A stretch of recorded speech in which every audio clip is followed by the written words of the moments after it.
Hey guys, how's it going? Welcome back to another daily Skyrim mod video where we look at the new mods for the game on PlayStation 4 and Xbox One. As always, we start with our build, and yesterday you guys chose a follower for the build, and the follower with the most votes was Ilya. Ilya, she's an Imperial Ice Mage found at Darklight Tower. I guess my next question for you guys is, since we're using a magic build, and since our follower is Ilya, will the character focus on a specific type of magic, ice, fire, or shock, or will they just use all kinds of destruction magic? So if you choose ice, it will be like a frost battle mage build, for example, and if not, it would just be a regular battle mage build. So as always, I've asked the question in the comments and you can let me know.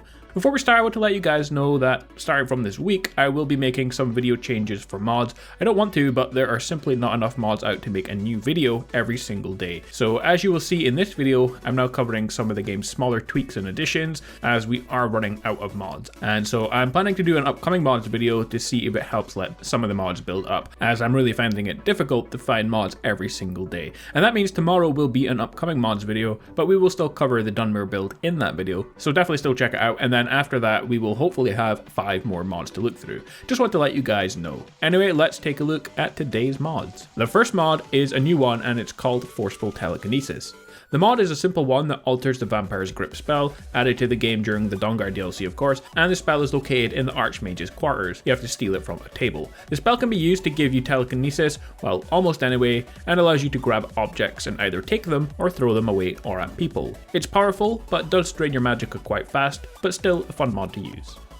The next mod is another very simple mod, and in fact all the mod does is retextures the Redguard hood from red to black. Makes it more useful for sneaking characters, but it doesn't change anything else other than the colour of the hood. Our next mod is the Subtle Supernatural Reactions mod. Sometimes the people of Skyrim notice your supernatural state and comment on it. All the time in fact. The mod prevents NPCs and guards from commenting on your status as a werewolf or a vampire. If you're a vampire, you won't hear about your hungry eyes or your skin being pale as snow, and werewolves won't get subjected to jeers about having just walked their hounds or hair growing out of their ears. So a simple but a nice mod. Our next mod of today is called Giant Nord Housecarls. A giant Nord man is just standing around in Riverwood now if you install the mod. He somehow seems eager to follow anyone around and help them out. The mod is for people that want a different kind of housecarl while not wanting anything overpowered. The man's name is Dungus and he is mostly good with two-handed weapons.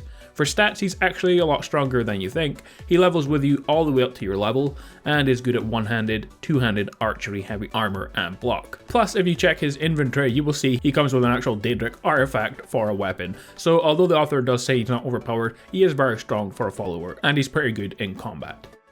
The next mod is the Lawful's Block Overhaul. Ever play as an archer and enemies get too close to really shoot them at close range? Ever find blocking without a shield pointless? Well, this mod aims to change those kind of things. The mod adds a non-slottable necklace you can craft at the jewelry section in the forge. When you block with anything, it will now resist 10 magic damage. When you block with a shield, you reflect 20 damage back to the enemy when. Finally, it will scale the bash ability to a maximum of 11 levels, and it does plus 20 bash damage per level and starts with an additional 10 at level 1. So once you get up to level 11, it makes bash damage very deadly. In conclusion guys, for the mod, I really actually enjoyed this one. You can kill enemies now in games simply by bashing them. It's a lot more fun, and technically it almost gives you a way to play a super defensive style character, so it's definitely worth trying out.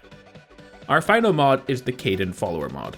Kaden is a quest-aware follower, professionally voiced, and he is written to be a more immersive, romantic option for the player. Advancing your relationship with Kaden is not dependent on any questline, instead you are encouraged to interact with him and see the bond develop over time. To find him, well, Kaden can be found in the abandoned prison and becomes a follower once freed. If you recruit him and you dismiss him, he won't return to the prison, he will return to the Dead Man's Drink in Falkreath. Kaden's gear can be found in the prisoner's belongings chest in the same room as Cerulean. He's kind of a guard who protects his place, and he also has Kaden's sword on him, so you have to kill him to take that back. Kaden comes with custom hair, eyebrows, and face tint, however no alterations have been made to the vanilla body. This means he's compatible with any body mesh and texture mod you use, and will not add unexpected nudity to the game to get the mod removed. If you want to romance him, you have to simply put on the Amulet of Mara, and this will open up the romance questline and more dialogue options. After the first conversation, you don't need to keep wearing the amulet, and if you don't want Kaden to flirt with you, just don't put on the amulet when you chat with him. Other than this, he has a couple of other unique features.